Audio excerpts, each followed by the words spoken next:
Estoy muy feliz, estoy muy contento, muy emocionado en este episodio nuevo de Inspira Podcast. Créanme lo que le vamos a dar más contenido, vamos a ser un poquito más fluidos, más presentes en todas las plataformas. Pero la verdad, el día de hoy yo estoy súper contento porque tenemos un invitado especial. Es alguien con el cual me emociona mucho grabar. Anteriormente ha estado aquí en la comarca lagunera, pero no habíamos tenido este momento, este espacio. Y quiero presentarles desde Coatzacoalcos, Veracruz, de la iglesia Valle de Bendición en Toluca, el pastor Johnny Sánchez. ¿Cómo estás, Paz? Todo bien, muchas gracias. Me siento muy honrado, muy feliz. En el viaje pasado que habíamos programado y no se pudo Sí, no hacer. se pudo, pero Sí, no, pero yo creo que los tiempos ya son perfectos. Así que claro. estamos aquí a aprovechar, a disfrutar, a abrir el corazón y esperamos que este podcast sea de bendición para muchas personas. Y así lo va a hacer. Entonces, si ves que te empieza a gustar algo, coméntalo, compártelo con tus amigos, compártenos en historia, etiquétanos donde quiera que tú estés en tus redes sociales. Y pues bueno, para mí es un privilegio. Te he escuchado predicar, hemos visto mensajes, hemos visto lo que haces dentro de la iglesia, pero también fuera de la iglesia, y es impresionante el cómo el Dios te ha estado usando. Te lo digo abiertamente y de todo corazón. De verdad, pues como lo dice el podcast, ya me inspira, pero pues yo creo que sí eres de inspiración para muchos en el cómo manejas tu pastorado y tu llamado. Y vamos a irnos un poquito sobre este tema acerca de la identidad. Tú ya desde que eras, no sé, adolescente, joven, ya sabías como que quiero ser pastor, quiero profetizar a las naciones, o ¿cómo fue tu llamado? Bueno, mi llamado fue, bueno, sabemos que el llamado viene de parte de Dios. Claro. Hay algo en lo eterno que Dios ya creó. Pero Dios, una de las primeras decisiones que Dios toma para tu vida es saber de qué padre ibas a venir a la tierra. Entonces hay algo muy específico en esto porque depende mucho tu destino de acuerdo del padre de que tú vienes. La Biblia habla de la paternidad. Ok. Y incluso la Biblia habla en Génesis capítulo 12, Génesis capítulo 14, donde Dios le da el llamado a Abraham. Y nosotros somos hijos de Abraham por medio de la fe, dice la Escritura. Porque la paternidad, la palabra papá en latín significa destino. Bueno, explico todo esto porque creo que es importante. Creo Claro. que es mi forma, no sé. Y Dios tomó la decisión de venir de un hombre llamado Pedro Sánchez, donde yo nací. Él es cantante de música de mariachi con mi mamá. Bien. Tienen 16 grabaciones. Entonces crecimos en un ambiente donde mi abuelo es pastor, mis tíos son pastores, mis padres son pastores. Entonces esa decisión, pues yo sé que había un llamado de parte de Dios en lo eterno, pero Dios me puso en ese núcleo para ver, para tener una crianza. Dice la Escritura que Jesús tenía por costumbre, dice, y fue al lugar y como tenía por costumbre en la sinagoga, comenzó a leer, porque no es lo mismo hacer las cosas para lo cual tú fuiste criado que para Claro. lo cual tú fuiste creado. Y Bien. Jesús tuvo que tener una crianza específica, un José, un María, que le iba a enseñar esa cultura. Y como tenía como costumbre, subió a la sinagoga, comenzó a leer el libro y sabemos todo lo que dice la Escritura y comenzó. Entonces yo tuve una crianza conforme al llamado que Dios me había dado. Ok. Obviamente eso verlo, lo vi, lo tomé, lo creí, tuve un encuentro con Dios y pues ha sido un camino, un proceso. Ok. Entonces yo creo que Dios me dio un llamado, Dios me puso en una familia de ministerio, sacerdocio, crecí en iglesia y yo tuve que tener un encuentro con Dios y pues todo lo demás, pues esa historia, Es ¿no? historia, claro. Pero todo esto me sorprende que tú me digas de que, o sea, desde generaciones pasadas, o sea, tu abuelo, tus padres son pastores. Ahora tú eres pastor de la iglesia Valle de Bendición en Toluca, pero realmente tú ya como que lo planeabas o algo. Como te comento, estuve rodeado de pastores de ministerio hasta que yo tuve un encuentro con Dios. Yo lo tuve más o menos como a los 10 años. Tuve un encuentro con Dios muy fuerte, con el Espíritu Santo, eh, y me empecé a enamorar de Él. No sabía si iba a terminar siendo pastor, siendo honesto, pero sabía que era un chico de altar. Fuiste un chico de altar, o sea, tú ya desde ese entonces ya sabías que tenías un llamado al altar. Sí, bueno, pues mis papás me hicieron amar a Dios, me hicieron amar el altar, me hicieron amar el servicio. Cuando tuve el encuentro con Dios, pues estaba todo involucrado en la iglesia. O sea, como, si por poner un ejemplo, como un Samuel, ¿no? O sea, Claro. lo consagraron, lo entregaron al sacerdote Elí y comenzó a crecer, estuvo relacionado. Y yo creo que ahí algo despertó. Yo creo en algo que se llama la ley del reconocimiento. Todo lo Ok, que tú buscas ya está en ti. Solamente falta que lo reconozcas. Y si no está en ti, está cerca de ti. Entonces, cuando tú reconoces algo, es algo que tú puedes activar. Lo que tú activas te bendice. ¿Esto por qué te bendice? Porque antes tú lo honraste. Entonces, claro. hay cosas que Dios depositó en tu vida que en el transcurso, en el servicio, cuando estás involucrado, cuando tienes un encuentro con Dios, Dios se va manifestando en tu vida porque Él pone el querer como el hacer. Porque hay cosas que Dios determinó en lo eterno para ti. Entonces, Wow. cuando estás adorando, eres chico de altar, oras, estás en la intimidad con Dios, Dios te va mostrando lo que ha preparado en ti. La Biblia dice la Escritura en el Salmos, mi embrión vieron tus ojos y en tu libro estaban escritas todas aquellas cosas que después fueron formadas. Porque Dios ya determinó en tu vida lo que ibas a hacer aquí. Eso se llama propósito. La palabra propósito significa la meta original. Pero bueno, podemos hablar de eso muchísimo, pero De hecho, en lo que estabas hablando se venían muchas cosas a mi mente.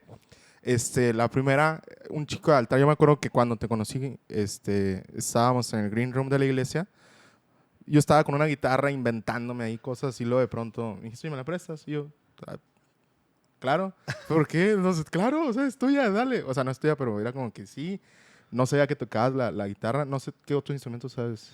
bueno, batería. Bueno, mi instrumento creo que el que mejor toco, creo yo, es la batería. O ¿Qué? sea, yo tengo un tío que es baterista y Ah, ¿cómo no? Un shout out a Misael Barrera. sí, claro. Uy, un shout Ok, out. él es hermano de mi mamá y pues yo crecí con todo o sea, batería y tiene una banda, bueno, la banda de la iglesia muy, muy conocida y Claro. fue de mucha inspiración. Entonces yo quería ser como él, batería y me metí. El primer instrumento fue guitarra, me enseñó mi papá. Batería pues lo desarrollé, de ahí había necesidad en la iglesia, chico de altar. Toca el piano porque no llegó la pianista y pues tuve que aprender a tocar el piano. Y de repente no llegó el cantante, ni el corista, ni el músico. Y me dice mi pastor, pues lo siento, vas a dirigir, cántate 2, 3 canciones. Wow. Y me lancé a cantar y ya todo lo demás es historia. Pero estoy involucrado. Y ahí fue cuando te diste cuenta de que te envuelve cada vez más. Y hay algo que me llamó mucho la atención, es que dijiste, mis papás me ayudaron o hicieron que me enamorara cada vez más de Jesús. Y yo creo, en la actualidad, una juventud enamorada de Dios o de Cristo ya es algo como que, híjoles, a veces difícil de ver, pero también se ha vuelto muy común ver que los jóvenes son quienes traen a las familias a Cristo. ¿Qué fue lo que tú viste que tus papás te ayudó como para enamorarte más de Dios? Fíjate que, como se llama este podcast, Inspira, Inspira, ¿no? sí, claro. Mis papás nunca me impusieron algo, me inspiraron a buscar de Dios. Ya, No hay ningún día que yo no recuerde que mi papá no se levante en la madrugada a orar por nosotros. Todos los días, a las 4:30, 5, 6 de la mañana, yo escuchaba la voz de mi padre como oraba por sus hijos. No había ningún día que mi papá no orara. Yo veía a mi madre ayunar, orar y hacer sus devocionales. Mi papá iba a trabajar, salía de viaje a ministrar y veía siempre a mi mamá con adoración, sus Biblias, sus libros, ayunando. No tuvieron, porque la autoridad no está en la cantidad de palabras que tú puedas decir, ya. sino en el peso de cada una de ellas. Y ya lo que tiene peso es alguien que vive lo que habla. Wow. Mucha gente puede hablar tantas cosas, pero puede impartir tan poco, porque lo que sabe no aterriza aquí y mucho menos lo vive, lo manifiesta. Compartimos a la mente, pero impartimos al espíritu. Yo creo que más que una imposición tenía que ver con una impartición de mis padres y eso me inspiró al corazón. Claro. Bueno, es como que lo que yo vi. Ok. Y de ahí en más, pues bueno, obviamente también tienes la inspiración de tus abuelos. Yo creo que grandes hombres de la fe para ti Sí. que también marcaron un parteaguas en lo que es tu ministerio, en tu llamado. Pero después, me acuerdo también, en una noche cenando juntos, me comentaste que fueron como un tipo, no sé si llamarlo seminario, congreso o algo, para hijos de pastores. Ok, sí, Yo, sí. yo la verdad no pensé que esto existiera. ¿Por qué? Ok, bueno, ese creo que la historia creo que te conté cuando conocí a mi esposa, Así ¿no? es, sí, sí, sí. Sí, a ver, de mis abuelos, o sea, la familia Barrera, eh, mi abuelo tiene creo que 78 años, Wow. él tiene una red de iglesias y para mí igual es una de mis mayores inspiraciones. ¿Por qué? Porque mi abuelo, a pesar de su edad, sigue abriendo iglesias, sigue yendo a misiones, termina de predicar en su iglesia, va a visitar otra iglesia, viaja. Yo que tengo 30 años, yo a veces estoy viajando la iglesia, el ministerio, negocios, y a veces me siento cansado y digo, a ver, espérame, o sea, si mi abuelo lo hace, yo que me voy a estar, ya tiene un camino recorrido, tiene, Claro. y digo, no, no, no, el estándar del servicio y el amor por la obra de mis abuelos es impresionante. Yo amé la obra del ministerio por mis abuelos. Wow. O sea, el verlos como con pasión lo hacen su edad, o sea, eso es lo que me inspiró muchísimo. La forma en que aman la obra de Dios. Eso, el quitarse el bocado para comprar una silla, comprar un buen audio, comprar un clima para la iglesia, constante crecimiento, pintando, eso yo me inspiraron mis Y abuelos. es algo de admirar, porque realmente, como tú dices, a esa edad, uno pues ya se imagina como que ya descansando, algo más relax, pero el hecho de abrir una iglesia es completamente difícil o Sí, complicado. No digo que imposible, pero es una inversión no solamente monetaria, sino también, híjoles, dedicarle tiempo. Es algo pesadísimo y aparte pues conseguir los ministros de alabanza o todo eso, no sé, también te dedicas a eso, a levantar ministerios de alabanza, ¿no? sí. Bueno, antes me preguntabas también Lo de la, el el Congreso, pero bueno, seminario. o sea, ahí mis abuelos, mis padres siempre nos expusieron a eventos Ya, para poder afianzar nuestra fe, que tuviéramos una fe no solamente en el espíritu, sino también mental. Me refiero a lógica, ponerle verdad a tu fe. Y ahí en ese congreso de pastores, pues conocí a mi esposa, lo que te comentaba, porque siempre nos gustaban los congresos, los eventos, los seminarios, de estar en constante crecimiento para cómo amar a Dios, cómo amar a las personas y cómo amar el reino de Dios. Entonces, ahorita que comentas esto, eh, me gustaba mucho aprender, me gusta mucho aprender, me gusta mucho aprender y obviamente estuve involucrado en alabanza, como comentas, en el ministerio de alabanza. Todo esto, ahorita no he hablado de mis pastores, pero mis pastores son parte fundamental de esta formación. O sea, mis padres fueron la parte de la crianza, de amar a Dios, mis abuelos, la inspiración del ministerio, pero tuvimos que pasar por un proceso de formación pastoral. Entonces, cuando mi pastor me decía, vas a cantar y vas a, pues obviamente me agarraba en curva, claro. pero yo sé que él veía algo que yo podía hacer y me aventaba. Entonces comencé el líder del grupo de alabanza, líder de adolescentes, mi pastor me llevaba a las reuniones de pastores, comenzaba a tener quizá esa formación también ministerial. Entonces sí pasé por varios. Después de estar en el grupo de alabanza, creamos una academia de adoradores hace 8 años, se Wow. llama ADA, donde han pasado más de 1,200 alumnos en 12 países, donde tenemos cursos de alabanza, de adoración profética, de música, de los instrumentos, de producción musical, Uf, que también es un tema para otro día, pero porque yo creo que un pequeño fragmento de información tiene el poder de cambiar el destino de alguien. Y cuando tú puedes transmitir una verdad, esa verdad va a cambiar. Porque el desconocer de una verdad te hace esclavo de una mentira. Y wow. tristemente en la iglesia a veces hay tantas mezclas de verdades, de principios. Y lo que tratamos cuando hablamos con las personas, cuando predicamos, cuando transmitimos, es transmitir una verdad conforme a la palabra de Dios, porque eso tiene el poder de potencializar a alguien. Entonces, todo lo que hacemos, lo hacemos con ese fin, de transmitir una verdad para que la gente pueda ser verdaderamente libre.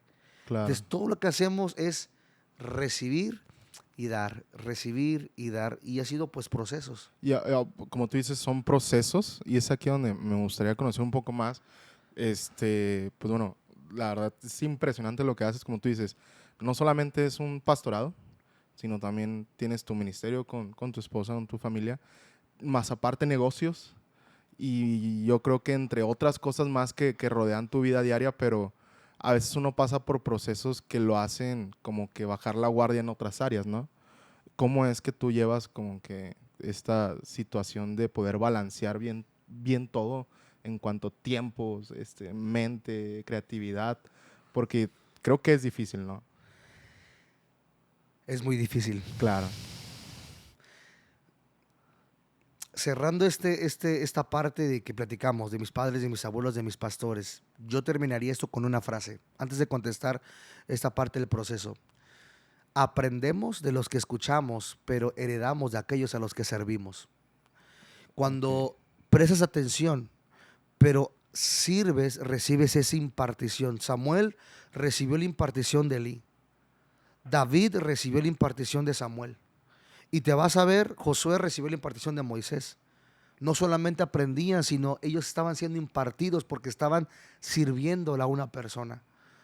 Esto mismo me llevó a aprender de ellos, a ser impartidos por ellos, pero a través de procesos. Y entendí que Dios pone, como dice, puedo equivocarme, creo que es Gálatas capítulo número 4, dice, en lo que el heredero es, dice, en lo que el heredero es niño, en nada difiere de un esclavo, sino que el padre lo pone debajo de tutores y curadores, hasta el tiempo establecido por el papá, dice la escritura en Gálatas creo que 1 al 5, algo así. Ahí aprendí que hay cosas que te imparte tu papá Claro. y hay cosas que Dios va a poner a un curador que no va a ser tu O un padre, tutor. o un tutor que es un especialista en algo. Los judíos hacían esto.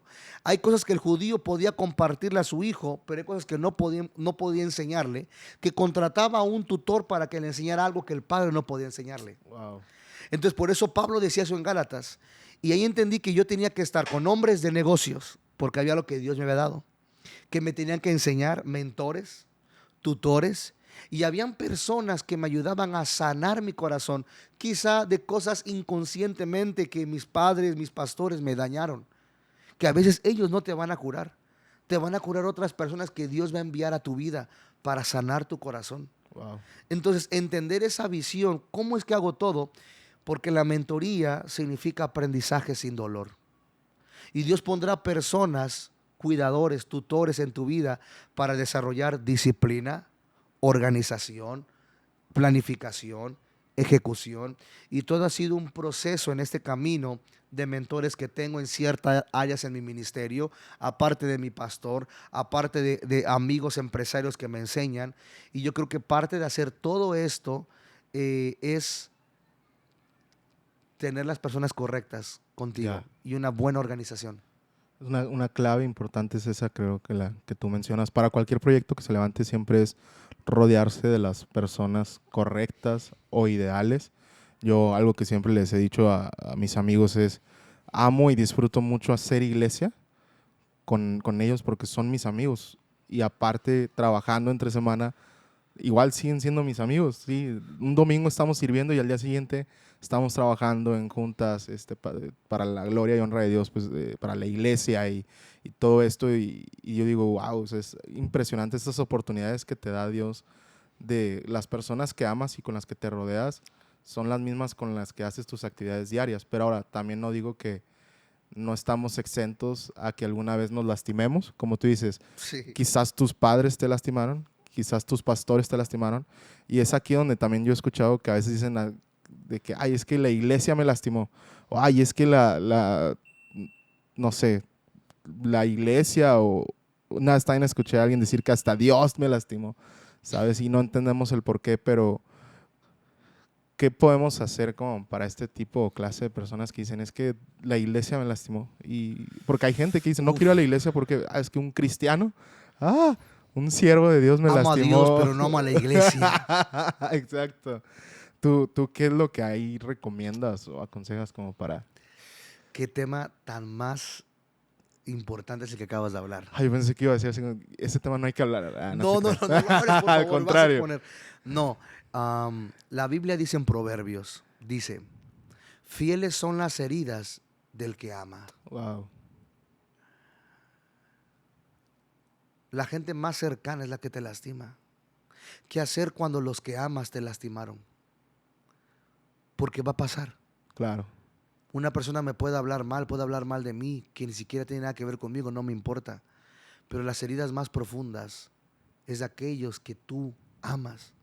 Entonces la iglesia no es una organización perfecta, es la novia que está siendo perfeccionada. Nos vamos a lastimar unos a otros. Ahí el dolor es inevitable, el sufrimiento es opcional.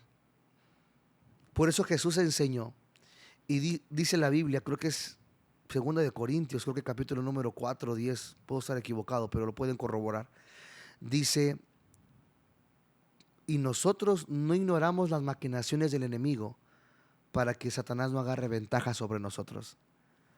Tú lees un versículo antes y dice así, habla acerca del perdón. Yeah. Cuando alguien no perdona, Jesús lo enseñó, perdonen, suelten, porque esa es una grieta que Satanás ocupa para poder truncar el ministerio de alguien, el destino de alguien, porque Jesús sabía que íbamos a ser traicionados, que nos iban a lastimar. Pero Él dijo, no, lo más pronto que puedas, perdona y suelta para que el enemigo no agarre ventaja. ¿Qué yo aconsejo de manera práctica? Número 1, reconocer que me lastimó, me dolió. Claro. El decir, no, ya Cristo, yo ya lo entregué en la cruz, ya lo verdad, no me dolió, no, ya lo solté. No, por favor, no hagas esto. Al contrario, decir, me lastimó, me dolió, lo Sí, reconozco. porque a veces como que tratamos de evitar ese dolor, ¿no? O Sí. evitar el sentir eso de que no, ya, o sea, como que no le quieres restar importancia a aquello que te lastimó y tienes razón, siento que te lastima más. Sí, o sea, el hacerte fuerte no es la parte más, no es sabiduría para que sanes. Me dolió. Ya. Número 2, lo perdoné, yo te perdono. Tienes que hablarlo, no tienes solamente que yo te perdono. Te perdono Luis, te perdono Carlos, te perdono Emma, te perdono Johnny, yo te perdono, suelto. Ya. Número 3, lo suelto. O sea, ya no vuelvo a sacar el tema, es que me hizo, oye, ¿qué pasó? No, es que ya no, yo ya lo solté, no lo vuelvo a traer Al al presente. Wow. Y si esa persona, todavía tienes relación con esa persona, cercanía, puedes hablarlo. Oye, esto que pasó me hizo sentir así. La Biblia dice en Salmos, mientras callé, mis huesos se estremecieron. El no hablarlo hasta te puede enfermar. Sí. Jesús lo entendía. Padre, yo los perdono. Padre, perdónalos porque no saben lo que hacen. Tuvo que expresarlo. Lo soltó. Claro. Entonces, las heridas van a ser inevitables. Pero qué haces con esa herida depende mucho de ti. Sánalo, Señor. No quiero que esto amargue mi vida. Claro, y ahora algo muy común que se ve en las iglesias es que esta parte de, número 1, obvio, la falta de perdón, pero también la contienda o rivalidades que hay entre ministerios o entre mismos, por ejemplo, poner un ejemplo, ojo, no estoy juzgando ni señalando a nadie, pero a veces en la alabanza, ¿no? De que yo soy mejor músico que tú, yo toco mejor las de Marcos Witt y tú solo te sabes la línea de Elevation Worship. No es cierto, pero a eso es a lo que voy, o sea, en la iglesia y en los ministerios siempre se va a ver como que esta línea de rivalidades. ¿Ustedes cómo lo manejan? Me encanta, me encanta. A ver, es un tema que me gusta muchísimo la alabanza. Pues te digo que tenemos la Academia de Adoradores. Claro. Y eso lo vas a ver tan común en los grupos de alabanza, la rivalidad, los celos, la envidia, el talento, todo eso. ¿De dónde viene eso? Vamos a la raíz. ¿De dónde viene que un músico siempre tenga rivalidad en el altar? Pues la Biblia dice que el querubín, Satanás, Lucifer, lucero de la mañana, dice que el sonido de sus flautas y sus tamboriles fueron preparados para el día de su creación. O sea, él en el cielo, él alzaba la voz y la música salía de él, para que entiendas. Okay. O sea, él estaba en el cielo y dirigía las alabanzas. Entonces dice, por la multitud de tus contrataciones, se llenó tu corazón de soberbia. Entonces, si vemos la parte espiritual, todo músico tendrá esa inclinación Ya. de sus talentos, el sonido de sus tamboriles, sus flautas, su voz, su garganta, por la multitud de sus contrataciones. ¿Cuál es la parte que más sufre un grupo de alabanza? Son los segundos más vistos después del pastor. Claro. Y luego tocan bien, cantan bien, y pues obviamente todo el mundo quiere ser reconocido. Está, pues este cuate dirigió bien, se toca mejor, y viene esa parte de la competencia. Yo creo que la competencia es sana siempre y cuando sabes cómo sabes canalizar eso, donde Ya. el pastor o el líder tiene que hacer una estrategia de cómo poder cuidar el corazón de los grupos de alabanza, porque su inclinación siempre va a ser, mírenme, aquí estoy, viste cómo hice descender la presencia de Dios, no, yo soy el mejor aquí, etcétera, pero es cuidar el corazón, generar estrategias para que el músico descargue toda su carnalidad y no la lleve al altar. Wow. A través de comunión, a través de oración, a través de convivencia, a través de que el Espíritu Santo siempre esté en el grupo de alabanza, cuidando su presencia. O sea, de eso podemos hablar muchísimo, pero ¿cómo cuidar eso? Con esas tres. O sea, para mí es comunión entre Dios, entre los grupos de alabanza, tiene que ver con estrategias musicales donde ellos puedan descargar su habilidad musical, porque todo el mundo quiere demostrar, Impresionar o sacar su mejor sacar lo talento. mejor. Sí. Claro. Un momento para que ellos puedan desahogarse eso y tener mucha vida espiritual. Wow. Y esto de tener mucha vida espiritual, ¿en qué lo basamos o como en qué nos ayuda? Porque sí, o sea, como tú dices, número uno, comunión con Dios.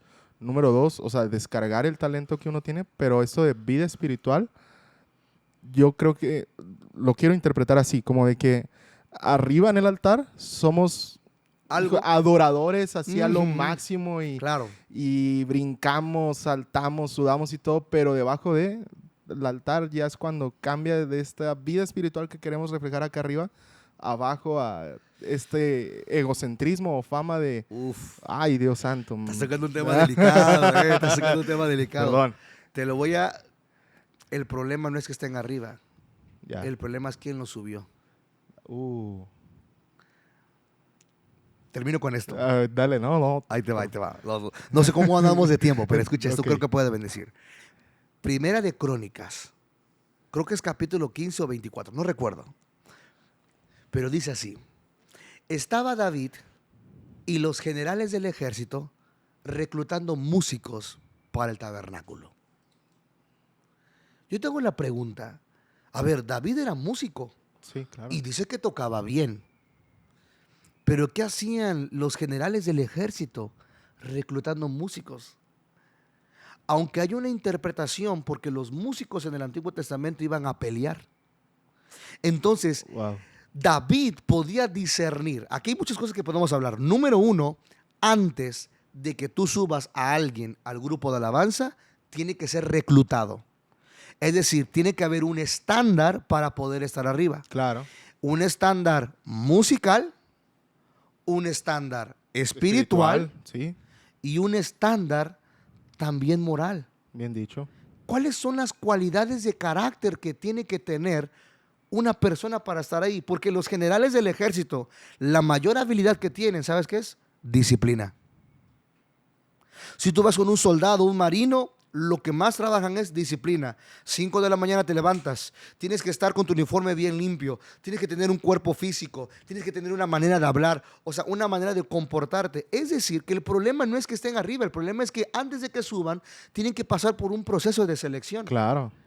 Entonces, número uno, cada músico tiene que tener un estándar musical, porque en Primera Crónicas creo que 15 dice así, y los cantores eran entendidos en ello.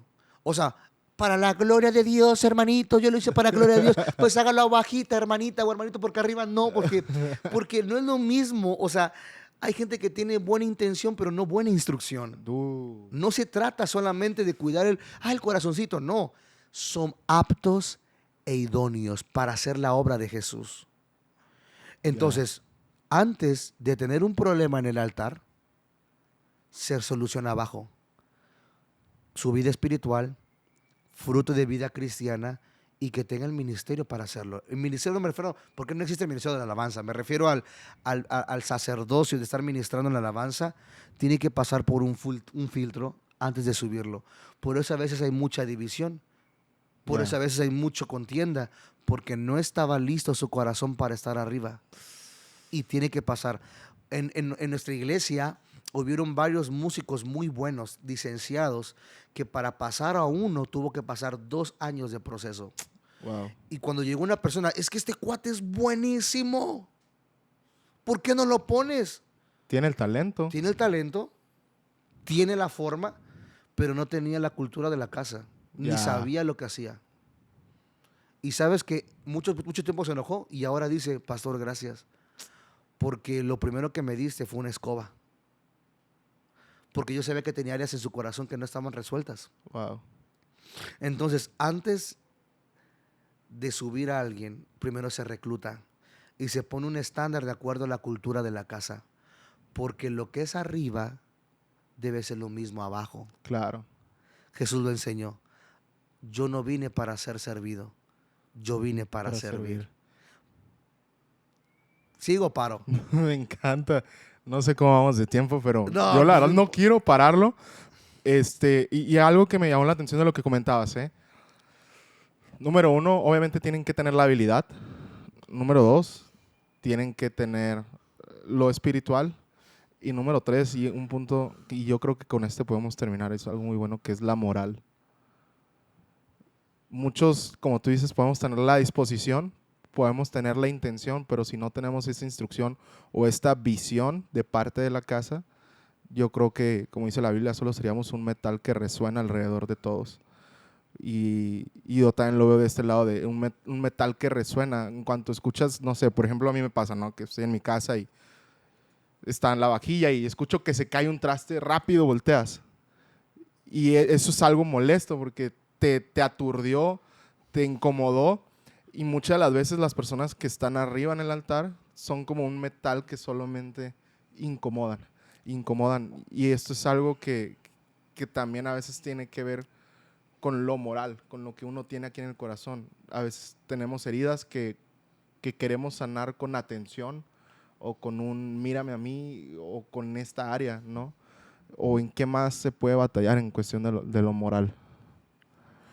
bueno, hablar de lo moral es hablar más acerca del alma. En el alma hay 3 cosas primarias. Está el intelecto, las emociones y la voluntad, de manera primaria.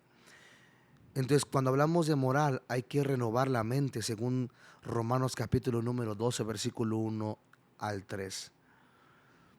¿Y cómo renuevas la mente? La parte moral es, ¿qué piensas? ¿Qué hay en tu pensamiento?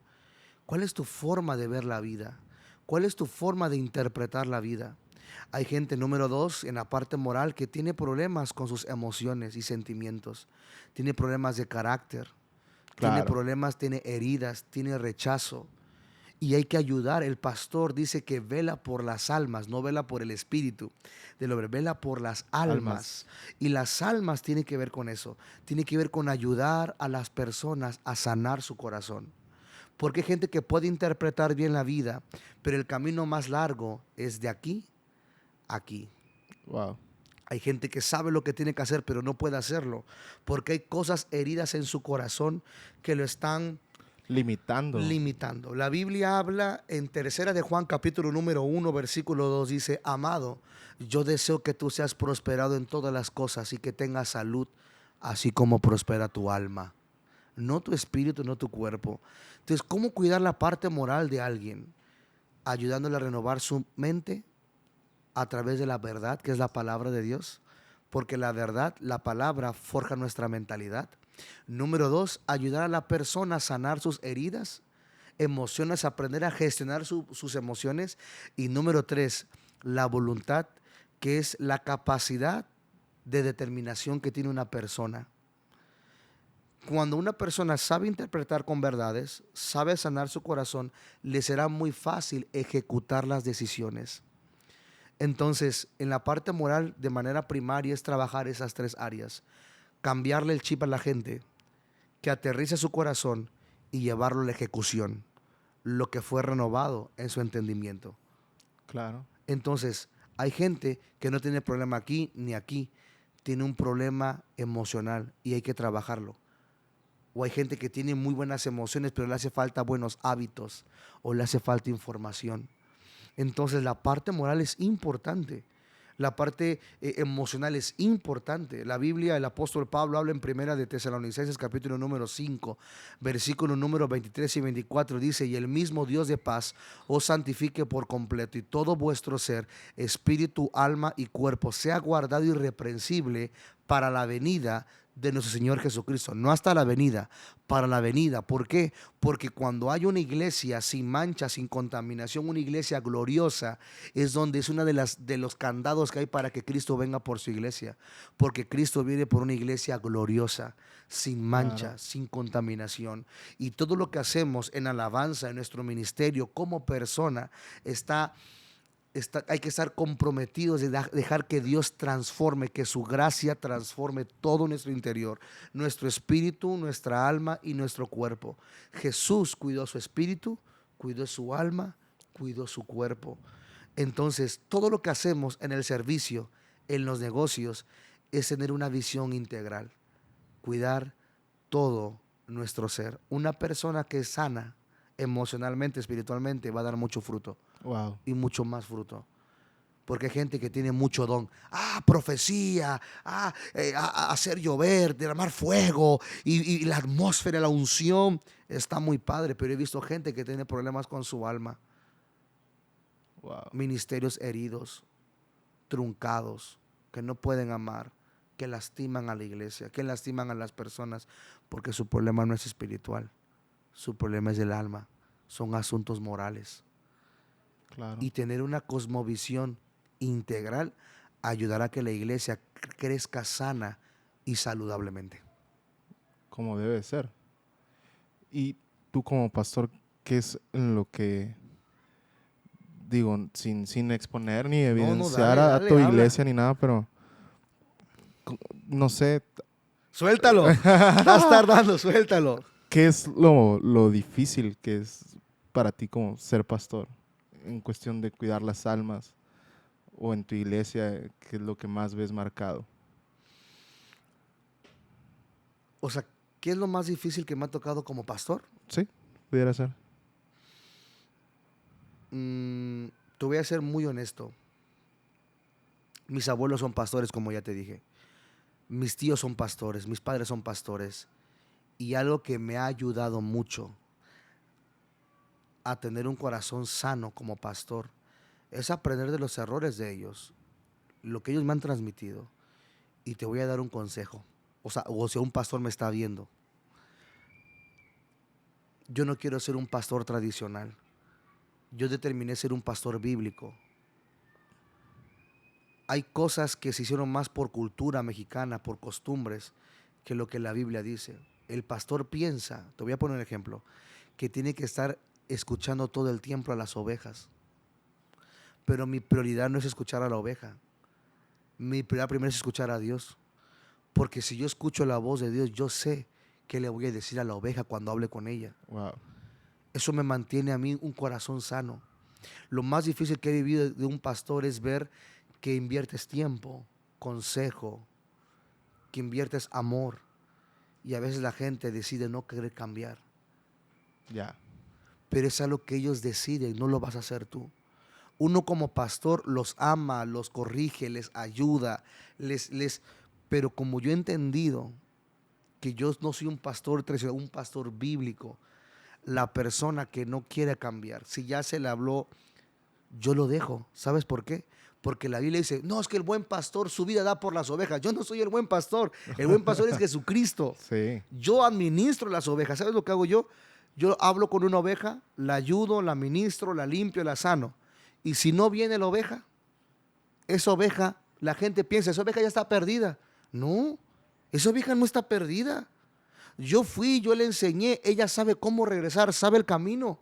Una oveja perdida es cuando no sabe cómo regresar. Y hay mucha gente que se excusa, es que mi pastor no vino. No, tú no eres una oveja perdida. A esos puntos me refiero en guardar mi corazón, porque un pastor, yo fui, yo hablé, yo le enseñé cómo regresar, pero no quiso. en ese momento ella ya no es una oveja perdida. Ya. Lo más difícil es ver que a veces la gente no quiera cambiar cuando tú te entregas por completo. Pero te voy a decir la verdad, el pastor que me esté viendo, yo lo suelto rápido, voy a Dios, Señor, eso es lo que tú me diste, eso es lo que yo he hecho. Pero yo no puedo cargar con los problemas de la gente. Yo no cargo con las cosas de la gente, ni con una cultura tradicional. Yo no, yo soy bíblico. Amo a la gente, capacito a la gente, enseño a la gente. Si la gente no quiere hacerlo, no es una oveja perdida. Yo sigo amando, yo sigo Claro. recibiendo. Entonces lo más difícil es, para mí es eso, es ser un pastor bíblico, no tradicional. Wow. ¿Y esto no te ha metido en situaciones que te llevan como a momentos incómodos? Demasiado incómodos, Sí, porque a veces mi corazón me traiciona. ya. Ya hablé con él 3, 4, 5 veces y tranquilo, claro, me ha metido en aprietos, sí me meten en aprietos, con otros ministerios, o sea, que no lo entiendo, sí me meten en aprietos, con la iglesia, sí. Le digo, yo no voy a ser el tipo de pastor que tú deseas a la gente, sino lo que Dios desea de mí, cuidar mi corazón. Dice la Biblia en Jeremías que él iba a levantar pastores conforme a su corazón. Y a su voluntad. Entonces, ¿hay pastores que no tienen el corazón de Dios? Claro. Es lo más difícil. Me mete en problemas, sí, porque vas en contra de una cultura. Wow. Claro que sí. Pero yo vivo para agradar a Dios, Y eso siendo es lo sabio y prudente. importante. Eso es lo importante, porque muchas de las veces yo creo que también los pastores se enfocan más que agradar a Dios en agradar a las ovejas. Y es donde a veces también uno más se desgasta, porque para darle el gusto a todas las ovejas, como pastor yo creo que es complicado. Ahí sí yo creo que hasta podría decir imposible, porque siempre va a haber una oveja que no va a estar de De acuerdo, acuerdo. hablando de la congregación, pues. Pero yo creo que es algo que ha marcado mucho la diferencia en tu pastorado, porque cuando te conocieron aquí por primera vez, se vio una diferencia en número uno, por cómo predicas, porque tú dices, eres más bíblico. Me encanta que cuando hablas, te avientas el versículo con todo y su referencia bíblica, y luego metes la etimología, la teología y todo eso que hablábamos en un inicio, y aparte, o sea, aparte de dar el fundamento de la palabra que estás diciendo, lo haces con una autoridad, porque hablas con mucha autoridad, pero también con una gracia que, híjole, hace sentir paz, no como un regaño, sino como paz. Sabes que trae paz al alma, trae paz porque dices, lo que estás diciendo, yo creo que cuando tú lo hablas y tú lo dices de esa manera, transmites paz. Y yo creo que es por la gracia, aparte que Dios ha depositado en ti, pero Gracias. también porque tienes el fundamento y tienes las bases, pues, de la Biblia. Ahí yo termino, bueno, no sé cómo andamos de tiempo, pero termino con esto. Eh, Hay una frase que yo le digo a los ministerios que quieren predicar la palabra. Les digo, predica la Biblia y tendrás resultados de la Biblia. Ya. Vive la Biblia y tendrás resultados de la Biblia. Eh, Eso me lo inculcó mucho mi papá y mi pastor. Amar la palabra de Dios como mi manual de vida, no como mi manual de sermones. Uf. Y esto creo que es la clave del éxito. Del éxito, no digo que sea famoso ni que sea el mejor, no, simplemente digo que a lo que Dios me llamó me siento pleno, a lo que soy me siento pleno. Porque una persona que la Biblia es su manual de vida, rara vez se va a equivocar. Porque aquel quien tiene principios no pide señales. Y Wow. cuando vives bajo principios, vives una vida tan segura. Porque sabes que lo que estás haciendo es lo correcto. No es lo que yo pienso, yo creo, yo considero. No. La verdad es la que te sostiene. La verdad es la que te guarda, la verdad es la que te libra, la verdad es la que te sana, la verdad es la que te impulsa, la verdad te direcciona, la verdad. Si la gente leyera más la Biblia y la guardara en su corazón, hubiera menos consejería Uf. y menos desgaste ministerial. Claro. Pero ha sido un gusto poder estar aquí. Me El siento muy gusto es feliz. mío, de verdad. Este momento lo aprecio, lo valoro y sobre todo lo atesoro mucho en mi corazón. Yo creo que aprendimos bastantísimo, ¿sabes? Hablamos de llamados, hablamos de procesos y hablamos también sobre ministerios, el cómo podemos mejorar. Y te agradezco mucho. De Gracias, verdad que Emma. te hayas tomado este tiempo, Gracias. lo agradezco muchísimo. Pastor, pues ¿cómo podemos seguirte o encontrarte en redes sociales? Estoy como en Face y en Instagram como Johnny Sánchez Barrera. Bien. Me puede encontrar ahí, igual así en TikTok. Estoy subiendo contenido. Ahí tengo un eslogan: reino, gracia y vida. Todo lo que vas a encontrar en mis redes sociales tiene que ver con el reino de Dios, tiene que ver con la gracia y tiene que ver con la vida práctica. Y subo contenido, reflexiones, principios que creo que puede ayudar a la gente a poder amar a Dios, amar a las personas y tomar decisiones con mayor sabiduría. Claro, ¿y cómo podemos encontrar la página de tu iglesia? Iglesia Valle Toluca. Iglesia Iglesia Valle Toluca. Toluca. Estamos ahí en Instagram, igual en Facebook. Y pues cualquier cosa, pues estamos para servirles. Así es, y pues bueno, fue nuestro invitado de hoy, el pastor Johnny Sánchez. Un gusto tenerte aquí. Gracias. No olviden seguir las páginas de la iglesia Gosén Tierra de Bendición en Facebook e Instagram. También sigan el proyecto musical Gosén Música, quien ahorita la está rompiendo buenísimo en todas las plataformas. Y también, ¿por qué no siguen Castillo Kids? Y yo les quiero dar una recomendación más, musicalmente hablando. Vayan a seguir a nuestro querido amigo Eddie Aguirre. Venga, Quien, venga, con está, todo. está dándolo todo con sus grabaciones y subiendo canciones de vez en cuando. Y pues bueno, también damos un shout out a tu esposa, Sabdi. Gracias. Quien yo creo que también estaría bueno un episodio en pareja. De relaciones. ¡Ah! Entonces, espérenlo pronto. Para mí fue un honor estar aquí con ustedes. Pastor Johnny, una vez más, gracias por traer paz a este espacio. Te queremos, te amamos, te admiramos. Y pues bueno, esto fue todo. Si les gustó, compártanlo y nos vemos Bye. en el próximo episodio. Chao.